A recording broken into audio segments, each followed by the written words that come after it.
کسی دھرنے کے اوپر اس طرح کا ظلم تشدد بربریت ہوئی ہے جس طرح کا خادم رضوی صاحب کے دھرنے پہ ہوئی ہے. نہ فضل الرحمان کے دھرنے پہ ہوئی ہے، نہ عمران خان کے دھرنے پہ ہوئی ہے، نہ طاہر القادری کے دھرنے پہ ہوئی. الٹا یہ مارتے تھے لوگوں کو. پاکستانی قوم کے دل میں یہ جذبہ تھا کہ اس توہین رسالت کے اوپر ہمیں قائد کیوں نہیں ملتا. اچانک خادم رضوی آیا.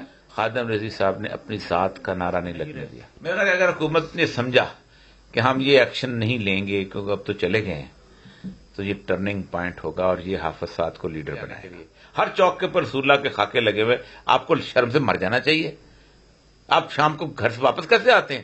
السلام علیکم ناظرین، میں ہوں آپ کا ہوسٹ میاں خرم اور آپ دیکھ رہے ہیں Pakistan national T V.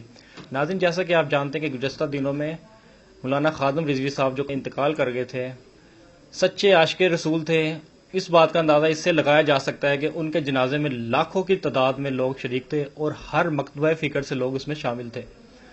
Pakistan کی تاریخ کا وہ سب سے بڑا جنازہ تھا. میرے ساتھ اس وقت مشہور صحافی اور یا مقبول جان صاحب موجود ہیں. آئیے ان سے بات کرتے ہیں. السلام علیکم جی. السلام ورحمۃ اللہ. مولانا خادم رضوی صاحب، اتنا بڑا نام، جتنی اچانک ہی ان کا انتقال ہو گیا، تو ان کی شخصیت کے بارے میں سر آپ کیا کہنا چاہیں گے؟ دیکھیے، مولانا خادم رضوی جو ہیں اچانک آئے اور اچانک چلے گئے. پوری کی پوری ان کی اگر آپ جدوجہد کو دکھائیں تو 5 سال سے زیادہ کا عرصہ نہیں لگتا.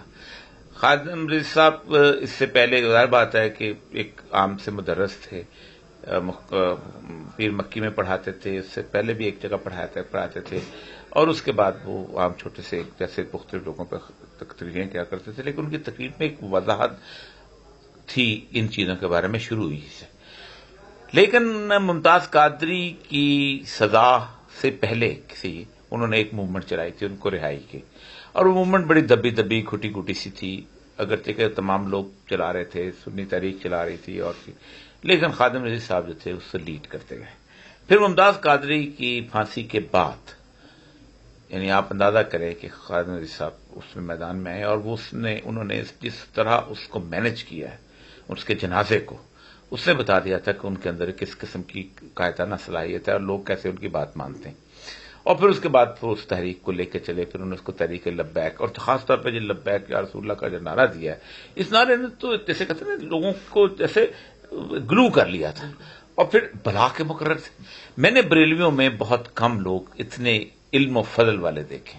نارملی ہمارے یہاں بریلوی حضرات جو ہیں وہ زیادہ تر ان چیزوں پہ توجہ دیتے. بہت کم مفتیان کام ہوتے کرتے ہیں لیکن اتنے نہیں. مفتیہ مجار ان میں ہو گئے، یا عبدالستار سعیدی ہو گئے، یا اس طرح کے لوگ ہو گئے، مفتی منیب الرحمان ہو گئے. لیکن عام مولوی جو ہے نا، جس طرح باقی مکاتب فکر میں ہوتا ہے، ان میں نہیں ہے. وہ بہت مناسب سی تعلیم حاصل کر کے وہ سمجھتے ہیں کہ باقی اس کے رسول ہی ان کے لیے کافی ہے. لیکن انہوں نے ان کا جو علمی تباخر تھا وہ تو حیران کن. بلا کے مقرر عربی، اور خاص طور پہ جو اقبال پہ ان کا عبور تھا، وہ تو میں تو حیران ہوتا ہوں کہ میں نے اپنی زندگی میں اس طرح اقبال کو پڑھتے ہوئے میں نے اپنی زندگی میں کسی کو نہیں دیکھا. میں نے منور مرزا کو دیکھا ہے، وہ کوٹ کیا کرتے تھے. شورش کشمیری کوٹ کیا کرتے تھے، ان کو میں دیکھا ہے. قاضی حسین احمد بہت اچھا بولتے تھے اقبال کے اوپر.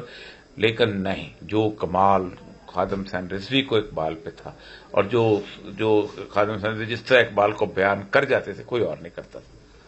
سر، خادم رضوی صاحب کے جو بیٹے ہیں سعد رضوی، اس وقت تحریک لبیک کے وہ امیر بھی ہے، تو کیا وہ مولانا صاحب کی اس مشن کو آگے جاری رکھ پائیں گے؟ کیا وہ اس طرح کے مرد مجاہد ہے کہ وہ کفار کو للکار سکیں؟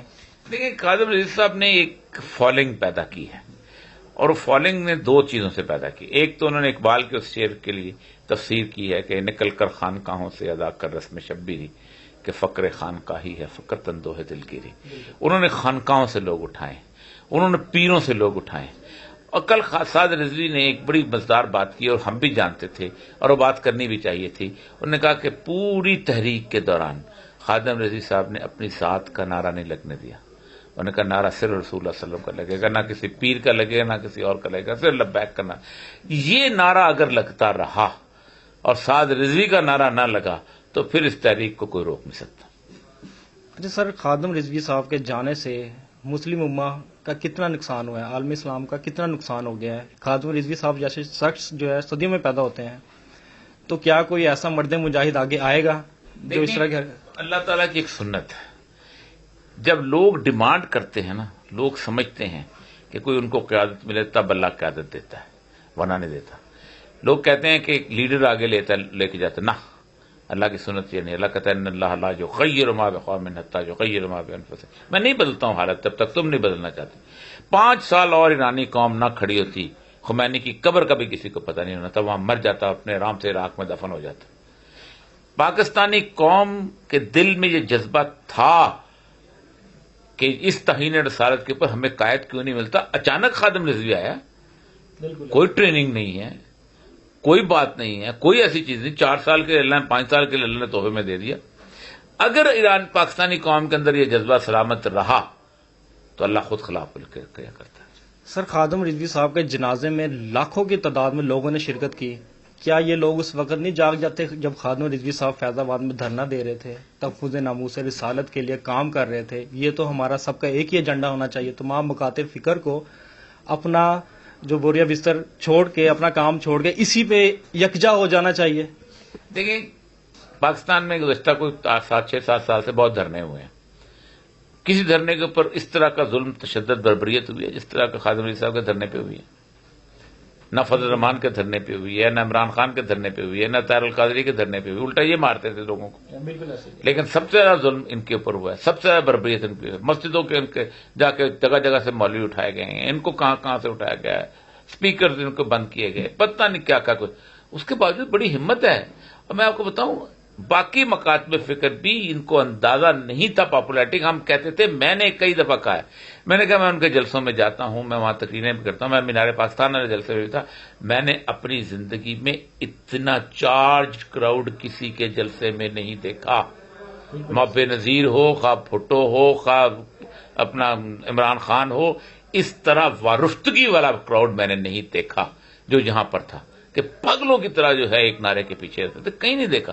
تو میں نے کہا اس کو دیکھ لو، آج سب کو پتہ چل رہا ہے کہ ہوا کیا ہے. سر، لاسٹ میں جو دھرنا تھا انہوں نے اپنا مسودہ پیش کیا تھا حکومت کے سامنے کہ ہم پارلیمنٹ میں بات کریں گے، جو فرانس کا ہمارا سفیر بیٹھا اس کو ہم واپس بلائیں گے. کیا حکومت کو اب ایکشن لے لینا چاہیے کیونکہ رضوی صاحب جو ہے اب اس دنیا میں نہیں رہے؟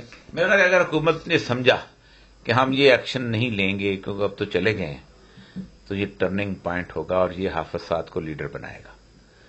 میں تو کہتا ہوں حکومت نہ لے. اگر حکومت نہیں لے گی تو تب ہی تحریک لبیک جو ہے وہ دوبارہ آگے آئے گی اور حکومت یہ غلطی کرے گی اور اس کے بعد پھر معاملہ بھگتنے کے لیے تیار ہو جائے گی اور تو معاملہ اس سے ہینڈل نہیں ہوگا. بالکل ایسے ہی ہے. سر، کفار جو ہے وہ بار بار ایسی گھٹیا حرکتیں کیوں کرتا ہے جس سے مسلمانوں کی دل آزاری ہو؟ تو اس حوالے سے سر کیا کہنا چاہیے؟ دیکھیے، میں نے پہلی دفعہ بھی کہا ہے کہ یورپ میں جو خاکے بنائے جاتے ہیں وہ میرے لیے بعد میں ہیں، یورپ میں مسلمانوں کے لیے پہلے ہیں. بالکل ایسے ہی. سب سے پہلے ان کو اٹھنا چاہیے. وہ ہماری طرف کیوں دیکھتے ہیں؟ آپ مجھے یہ بتائیے کہ آپ صبح گھر سے نکلے ہیں نوکری پہ جانے کے لیے، ہر چوک کے اوپر رسول اللہ کے خاکے لگے ہوئے، آپ کو شرم سے مر جانا چاہیے. آپ شام کو گھر سے واپس کیسے آتے ہیں؟ بیسیکلی یورپ کے اندر جو اس وقت 20-25 لاکھ مسلمان ہے جو پاکستانی ہے، اور باقی آپ زیادہ کریں کہ اس کے اندر جو یورپ کے اندر کو 2-3 کروڑ مسلمان بیٹھا ہوا ہے، غیرت کا مسئلہ سب سے پہلے ان کا ہے. اگر وہ بے غیرت ہو چکے ہیں، ہم کیا کر سکتے ہیں؟ ہم تو احتجاج ہی کر سکتے ہیں نا. وہ تو اس ملک کے شہری ہیں، وہ تو اس توہین کا رزق کھا رہے ہیں. تو یہ بنیادی طور پر ان کو ٹیسٹ کرنے کے لیے کہ یہ کتنے بغیرت ہو چکے ہیں، ہماری طرح کے بغیرت ہوئے ہیں کہ نہیں، ان کے لیے. میرے لیے بعد میں مسئلہ ہے. سر، نوجوانوں کو کوئی میسج دینا چاہے کیونکہ خادم رضوی صاحب اتنی بڑی تحریک چھوڑ گئے ہیں، تو ان کو کوئی سر پیغام دینا چاہیں؟ جو لوگ سو گئے ہیں، دوسرے مشاغل میں مصروف ہیں، نوجوان جو ہے اس تحریک کی طرف واپس لوٹ آئے. دیکھیں، مشاغل بھی رہتے ہیں، دنیا میں رہتے ہیں. ستیزہ کار رہا ہے حضرت امروز تراغ مصطفی سے شرار بولا بھی. مجھے بہت امید ہوئی اس جنازے کے بعد. میں سمجھتا ہوں کہ اس پاکستان کے ساتھ آپ مستقبل وابستہ کر سکتے ہیں. یہ پاکستان جو ہے اس کے نظریے کے ساتھ وفادار کرنے والے بہت لوگ موجود ہیں. تو ناظرین، یہ تھے اوریا مقبول جان صاحب جو سچے عاشق رسول ہے. اسی کے ساتھ اپنے ہوسٹ میاں خرم کو اجازت دیجیے گا. اللہ حافظ.